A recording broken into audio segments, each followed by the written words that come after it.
À la une ce soir, le vote du premier budget primitif de l'histoire de la CTG, voté ce matin après de vifs échanges entre le président et l'opposition. Il a été validé, 517 millions d'euros répartis entre investissements et frais de fonctionnement. La loi Lurel sur les sucres dans les denrées des DOM est appliquée. Désormais, tous les produits alimentaires de chez nous contiendront des taux de sucre identiques à ceux de l'Hexagone.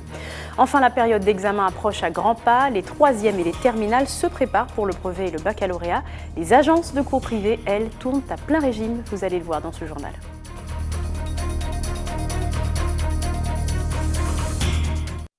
Mesdames et messieurs, bonsoir. Merci d'être avec nous pour cette session d'information.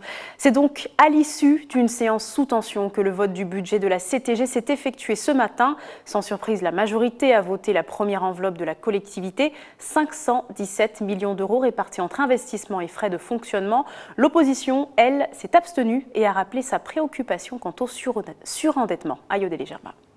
C'est un jour historique, car ce sera le premier budget de la collectivité territoriale de Guyane. Le premier budget de la collectivité unique est caractérisé par une baisse des recettes de fonctionnement. Moins 1,8 million d'euros par exemple pour la dotation globale de fonctionnement, mais aussi une augmentation des dépenses obligatoires. C'est le cas des dépenses sociales liées aux aides individuelles, RSA et APA. Le budget 2016, c'est 517 millions d'euros de fonctionnement et 145 millions d'euros d'investissement. Pour l'opposition, les élus de la majorité devraient faire preuve de plus de dynamisme pour rehausser l'économie. C'est-à-dire que la collectivité pourrait impulser des filières, donner nouveau visage à des filières, plutôt que tout simplement de se contenter de dire on injecte 26 millions d'euros en soutien aux filières. Non, la collectivité pourrait amorcer, par exemple sur l'énergie, on voit bien le gap qu'on a, on voit bien qu'on n'a pas de quoi répondre. Et aujourd'hui, la collectivité sur des secteurs stratégiques comme l'énergie, comme les mines, comme n'importe quel secteur productif, la collectivité ne se positionne pas, mais reste attentiste des projets privés qui peuvent arriver ou qui n'arrivent pas. Pour la majorité, le budget voté porte en lui cet effort économique. Aujourd'hui, ce sont quand même 10 millions d'euros qui seront réservés en complément des fonds européens, parce que je rappelle quand même que la maquette des fonds européens, elle est aussi là pour impulser ce développement économique, accompagner les porteurs de projets. Donc il y a 10 millions d'euros en tout cas qui sont inscrits sur ce budget 2016 et qui vont être réinjectés directement dans l'économie locale, au-delà du soutien à la commande publique que nous allons apporter. La question de la garantie d'emprunt de 53 millions d'euros signée en début de mois avec l'État revient sur le tapis. Pour le groupe de l'opposition, c'est un emprunt qui risque de peser lourd sur les contribuables. On parle d'un emprunt de 53 millions d'euros qu'on ne sait toujours pas au jour d'aujourd'hui comment il sera remboursé. Malheureusement, sur les 4 années à venir, en fait, il s'agit d'un emprunt de 223 millions d'euros. Et là, pour le coup, on ne sait vraiment pas comment on va le rembourser. Le pire reste à venir parce que la majorité et son président Rodolphe Alexandre envisagent de créer de nouvelles recettes fiscales sur le tissu économique qu'on connaît déjà aujourd'hui avec toutes ces difficultés. Rien à craindre pour la majorité. La CTG peut rembourser cet emprunt par ses propres moyens. Ce sont les recettes propres de la CTG qui vont rembourser cet emprunt. Je rappelle que le budget 2016 est voté à pression fiscale constante. On n'a augmenté aucun impôt. C'est un budget qui est sincère. Et au-delà de la sincérité de ce budget, c'est surtout un budget réaliste parce qu'il tient compte de l'augmentation des charges, que ce soit les salaires, le RSA, le fonctionnement de la CTG. Mais il est aussi volontariste parce que grâce à cet emprunt, on pourra investir en Guyane. Et en plus, on a pu maintenir des dispositifs qui fonctionnaient, notamment, je pense, aux dispositifs d'aide à caractère social. Le budget nombre élu, ceux de l'opposition ont fait front commun. Ils se sont tous abstenus. Dans l'actualité également, une interprète a été présentée au parquet de Cayenne ce matin, interpellée mercredi pour avoir facilité l'entrée de migrants clandestins et pour escroquerie.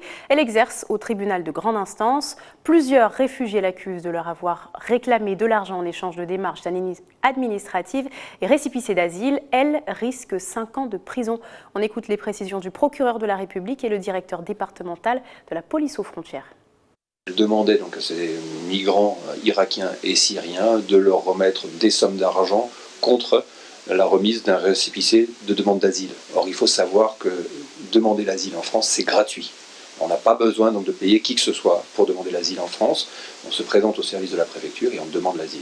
Et elle demandait 2 000 euros. En tout cas, c'est ce que prétendent les personnes qui l'accusent. Elle, cette femme, donc nie totalement les faits qui lui sont reprochés. Elle explique que les sommes qu'elle réclamait, c'était pour des frais de traduction, des frais de préparation de dossier, mais elle conteste les faits qui lui sont reprochés.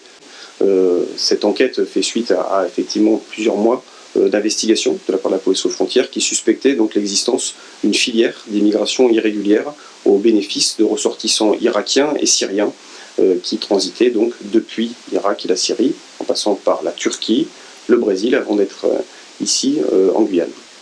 Aujourd'hui, avec les 4 plaignants qui se sont présentés à nos services et qui nous ont relaté leur parcours et les griefs qu'ils ont à l'encontre des personnes qu'ils estiment avoir abusé de leur situation, on a toutes les raisons de penser qu'effectivement, il y a une filière structurée qui a été mise en œuvre, notamment depuis la Turquie, pour aider des personnes qui souhaitaient quitter la Syrie et l'Irak à venir s'installer ici en Guyane.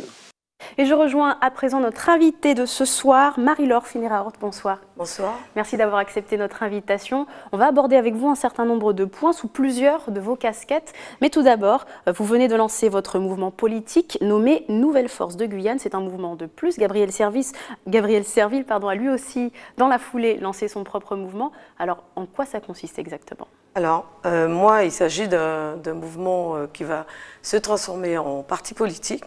Alors Gabriel, je n'en sais rien, mais en tout il indiquait pour le coup que ce ne serait pas un parti politique. Ah, voilà, donc il y a une différence alors, voilà. Et donc, c'est-à-dire qu'à partir du constat des résultats des élections de la CTG en décembre, nous nous sommes rendus compte que plus de 55% de la population guyanaise ne s'était pas exprimée. Cela voulait dire que, soit parce que cette frange de la population est dégoûtée, ne croit plus en la politique, ne croit plus ni en la droite ni en la gauche. Et donc je crois, concernés peut-être, ou ne se sentent peut-être pas concernés, mais bon, comme je le dis, on ne doit pas laisser les autres décider pour soi. Donc je crois que si on a instauré le vote, c'est parce que, d'ailleurs, il aurait dû être obligatoire, comme dans d'autres pays, par exemple. Mais voilà, c'est un mouvement composé de citoyens à dominante gauche, avec quelques personnes de droite, peut-être des déçus de la droite, mais qui ne croient plus ni en la droite ni en la gauche et qui sont prêts, en tout cas, à constituer ce mouvement et puis être partout, être présent sur le terrain. À vos côtés, en tout cas, vous n'avez pas Alain Thienne-Young, que pourtant vous avez soutenu pendant la campagne l'année dernière. Selon vous, pour quelles raisons ? Tout simplement, alors je rappelle que pour les municipales, je n'avais pas Alain Thienne-Young, pour la CACL, je n'avais pas Alain Thienne-Young. C'est vrai que j'ai soutenu Alain Thienne-Young pour la CTG et il n'est pas à mes côtés tout simplement parce qu'il n'est pas encore prêt. Hein. Il n'y a pas de problème, il ne suffit pas d'aller chercher des problèmes où il n'y en a pas. Simplement, lui, il estime que ce n'est pas encore le moment. Voilà. Alors à présent, dans votre fonction de maire de la ville de Cayenne, il y a 2 semaines de cela, vous présentiez votre budget approuvé à la majorité. Seuls 3 conseillers l'ont rejeté. Les comptes quand même de la mairie affichent un déficit de 3,5 millions d'euros, un constat qui poussait notamment Alex Wemer à mettre en garde contre l'évolution de ses finances. Selon lui, la dette pourrait bien atteindre 60 millions d'ici 2020. Non, ça c'est le chiffre de M. Wemer. En tout cas, notre majorité municipale s'attelle à régler les problématiques financières. Bon, c'est vrai, c'est pas compliqué à comprendre. Nous avons une baisse de dotation de plus de 9%. Nous avons une augmentation du personnel en termes de personnel d'encadrement.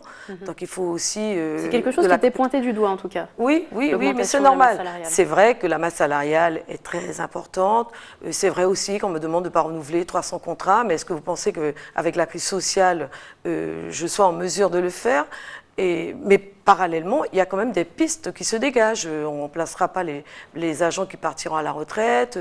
On cherche d'autres pistes. Il y a plus de 160 agents qui ont les annuités qu'il faut, mais qui n'ont pas l'âge de partir. Donc nous cherchons des moyens. En fait, on va s'en sortir. En tout cas, moi, je fais confiance. Et puis, vous savez, on paye aussi des dettes qui datent de 2008. Donc, tout à fait. Alors justement, parmi ces moyens que vous essayez de trouver, en mars dernier, les élus de la majorité ont déclaré qu'ils renonceraient à leurs indemnités pendant 3 mois. Qu'en est-il aujourd'hui ? Alors, c'est vrai qu'ils avaient dit 3 mois, mais en fait, c'est 6 mois renouvelables. Donc, ça veut dire que les élus de la majorité suivent l'évaluation financière de la ville. Et puis, même si c'est peut-être, pour certaines personnes, c'est peu, oui, mais c'est un geste quand même, oui, mais c'est un geste qui nous permet en tout cas de régler les factures des associations, etc. Alors, en termes d'investissement, quels seront les grands projets pour la ville de Cayenne ? Alors, par contre, autant le fonctionnement a des difficultés à la mairie de Cayenne, autant l'investissement non, puisque 2015 a montré quand même qu'il y avait plus de 40% d'investissement. Donc, vous voyez bien que la ville est en pleine mutation, il y a beaucoup de travaux. Très bientôt, nous allons poser la première pierre de la maison de quartier de la rénovation urbaine. qui est très attendu, le hall sportif couvert aussi à la rénovation urbaine. Nous avons en projet le groupe Bourrical, le groupe scolaire à la zone Hibiscus de 18 classes, premier établissement numérique de la ville de Cayenne. Il y a quand même des projets, il y a le hall sportif Serge Marigard couvert, puisque récemment nous avons inauguré les 2 plateaux sportifs extérieurs. Il y a la maison des initiatives locales qui va être inaugurée également. Enfin, il y a beaucoup de choses. En tout cas, en termes d'investissement, le contribuable ne peut pas dire que la ville de Cayenne ne travaille pas. Alors, dans votre rôle à présent de présidente de la communauté d'agglomération du centre littoral, les TCSP devraient bientôt faire leur arrivée dans le département. D'ici 2020, on va y revenir. En attendant, les salariés de la Régie communautaire des transports protestent toujours par rapport à leurs conditions de travail. On rappelle qu'il y a eu différents mouvements de grève suite à des agressions, notamment des chauffeurs de bus. Et là, l'idée soumise est de faire intervenir un expert pour recenser tous ces problèmes. Apparemment, vous vous seriez opposé à cette proposition. Alors, pas du tout. Je dément formellement parce que je suis en constance, en dialogue social avec les agents de la RCT. Ils le savent, ça fait plus de 25 ans que la RCT existe. Moi, ça fait 2 ans que je suis là, je n'ai pas la baguette magique. Donc forcément, il y a un dialogue social à mettre en place, il y a de la concertation. Et bien au contraire, ils m'avaient demandé justement de faire appel à un expert. Et j'ai voulu, vous voyez, en voulant faire trop, on ne fait pas assez. J'ai demandé aux organisations syndicales de constituer, d'organiser une réunion pour se mettre ensemble sur le cahier des charges qu'il faudra, parce qu'il faut un cahier des charges. Qu'est-ce qui n'a pas marché? Eh bien, je ne sais pas, quand il y a eu le CHSCT, eh bien, ils ont décidé que c'était l'autorité à valider le cahier des charges, à s'occuper du cahier des charges. Alors, moi, je n'ai plus rien compris. Donc, effectivement, puisque c'est l'autorité, moi, j'ai dit, bien sûr, je prendrai le cahier des charges et je ferai appel à un expert. Bien sûr, il y aura une mise en concurrence puisque on ne peut pas choisir. Et je pense que où le bas blesse, c'est parce que certaines organisations syndicales veulent que je suive le choix de leur expert. Alors c'est noté. Alors en tout cas, pour revenir sur ce grand projet de transport en commun en site propre que vous annonciez il y a quelques jours, quelle est la philosophie de ces transports? Qu'est-ce qui va changer dans la vie des Guyanais grâce à cela? Écoutez, déjà, le mode de déplacement va changer, la mentalité va changer. Il faudra qu'elle évolue, puisque on voit bien aujourd'hui que les gens ont marre d'être dans des embouteillages, ce que je comprends. Et le TCSP va en partie, en tout cas, résoudre ce type de problème, puisqu'il y aura des pôles d'échange où les administrés pourront garer leur véhicule, prendre un TCSP, donc un bus à haut niveau de sécurité, un BHNS, qui va arriver à l'heure, puisqu'il aura des couloirs dédiés, réservés. Et justement, nous avons mis en place le premier comité technique et le premier comité de pilotage pour pouvoir décider, finaliser le parcours, puisque le TCSP se fera en plusieurs tranches. Donc, première phase, c'est Cayenne, Cayenne, Cayenne. Et les expropriations sont en cours et nous avançons. À quand peut-être un tram en Guyane? Alors nous y avons pensé. Sincèrement, mon vœu, c'était de mettre un tram. Mais quand on voit les vols de cuivre, on préfère renoncer et prendre le bus. L'envisager pour plus tard. Voilà. Merci beaucoup, Marie-Laure Fénéral, d'avoir été avec nous ce soir. Déjà 3 ans que la loi Lurel sur les taux de sucre dans les produits alimentaires des DOM a été votée. Un arrêté publié mardi au journal officiel vient de la mettre en application. Dorénavant, la teneur en sucre dans les denrées alimentaires des Outre-mer sera alignée sur celle des produits vendus dans l'Outre-mer. Reportage. Une nouvelle étape dans la qualité alimentaire pour les Outre-mer. Les produits locaux, et principalement les sodas, avaient une teneur en sucre de 10 à 50% plus sucrée que ceux de l'Hexagone. Problème majeur quand on sait que le taux d'obésité chez les enfants en Guadeloupe s'élève à plus de 8%. L'habitude au goût sucré, créée par les parents et les industriels, serait en partie responsable. Dans les grandes surfaces, le sucre est partout. Soda, barres chocolatées, pâtes à tartiner ou encore crème glacée.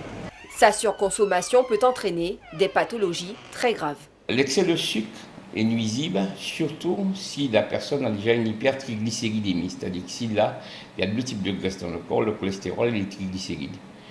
L'excès de sucre contribue à faire monter les triglycérides, et les triglycérides vont se déposer à la fois dans le pancréas et dans le foie, et ultérieurement, ce sont des individus qui deviendront diabétiques. Du jour où on est diabétique, et qu'on a un surcharge de poids, il y a une maladie qui se développe qui s'appelle l'athérosclérose. C'est le vieillissement précoce des artères qui se bouchent. C'est comme un tuyau.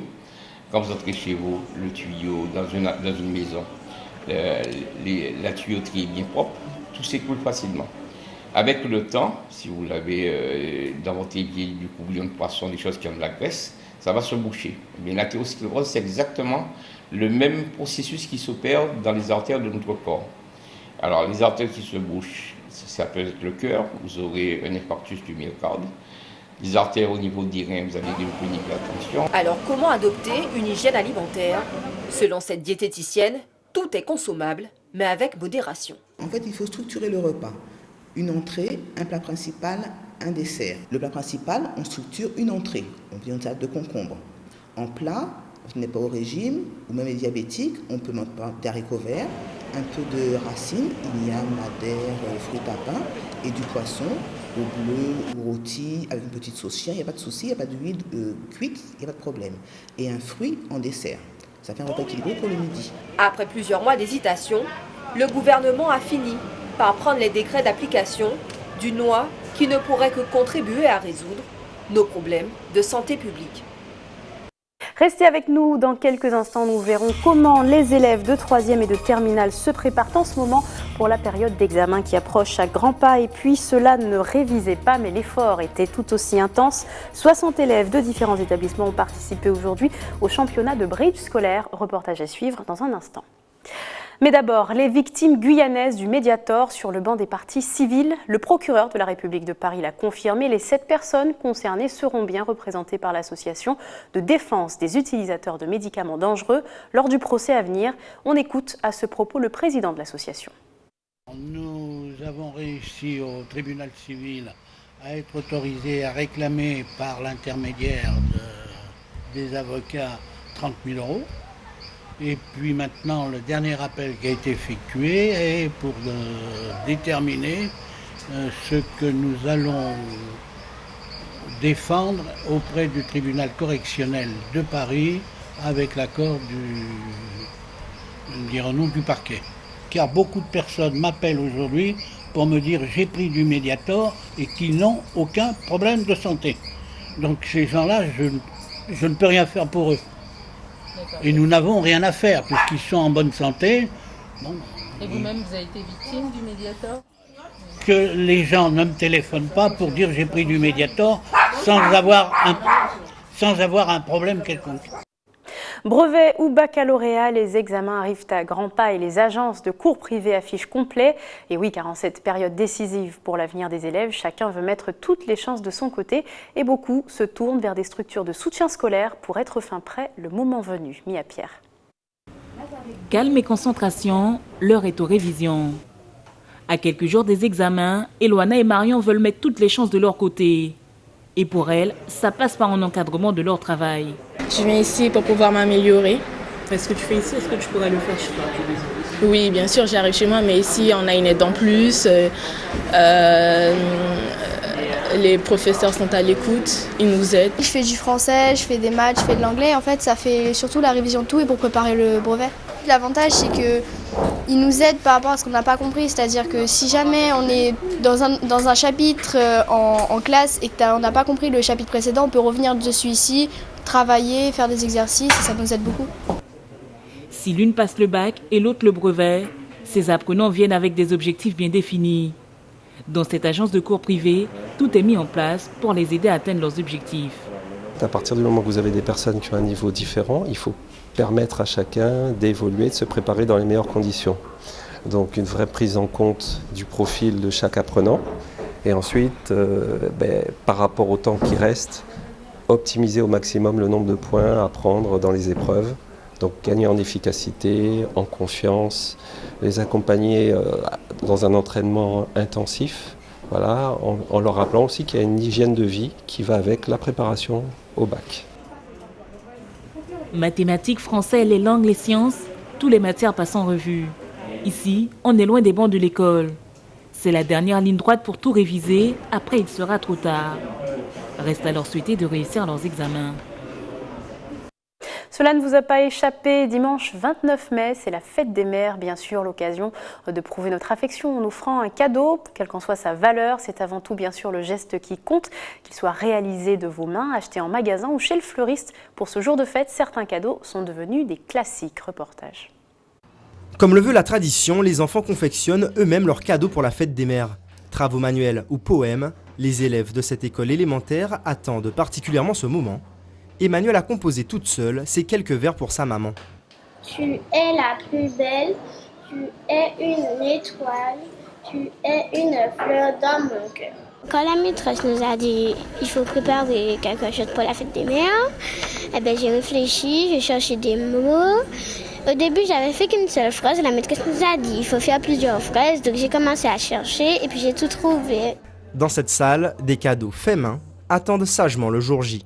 On a utilisé du carton. On a fait une forme de cœur. Quelque chose qu'on fait avec notre cœur et qu'on l'offre avec tout notre amour. La fête des mères est une période cruciale en termes de chiffre d'affaires. Dans ce magasin d'électroménager, le rush des clients a commencé depuis le début du mois de mai. Robots, machines à laver et fer se hissent en tête des ventes. Ici, on ne parle pas de clichés, mais de produits phares.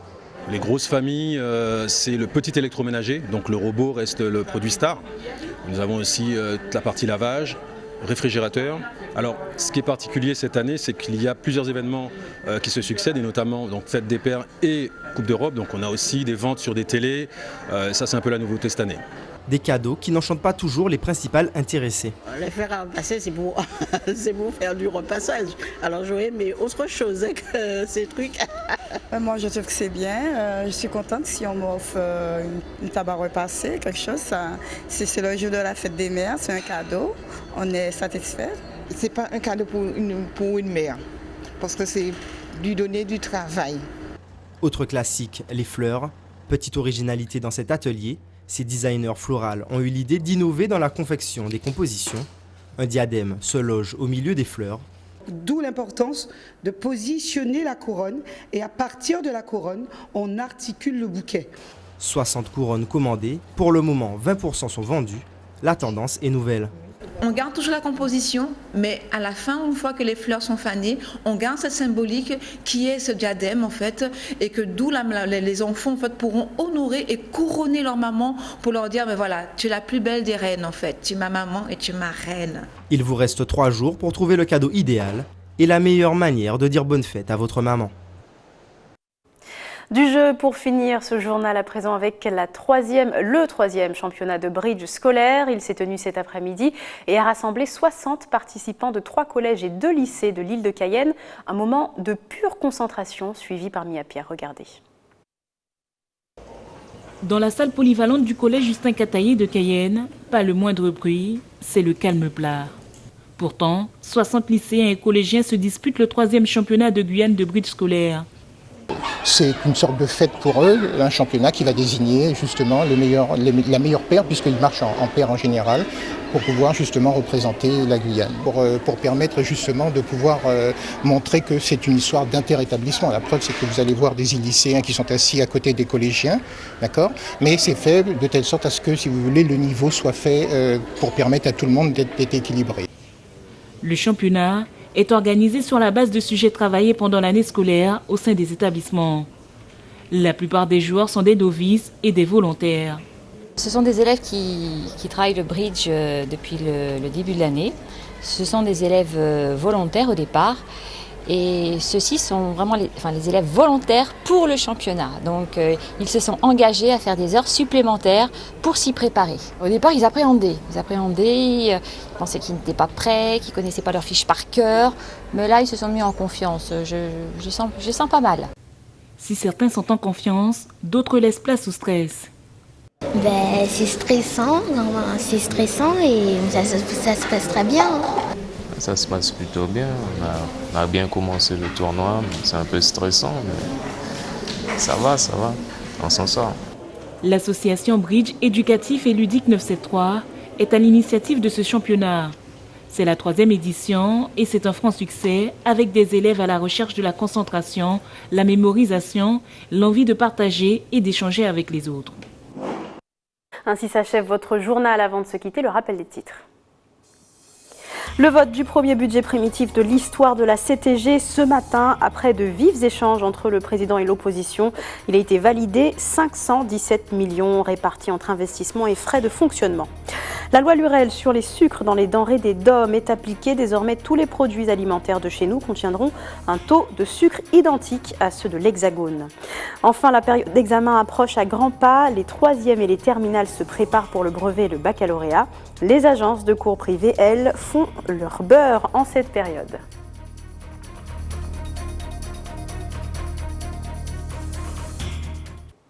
Merci de nous avoir suivis. Dans un instant, l'info nationale et internationale avec BFM TV et les programmes continuent sur votre antenne. Bonne soirée à vous, très bon week-end et à lundi.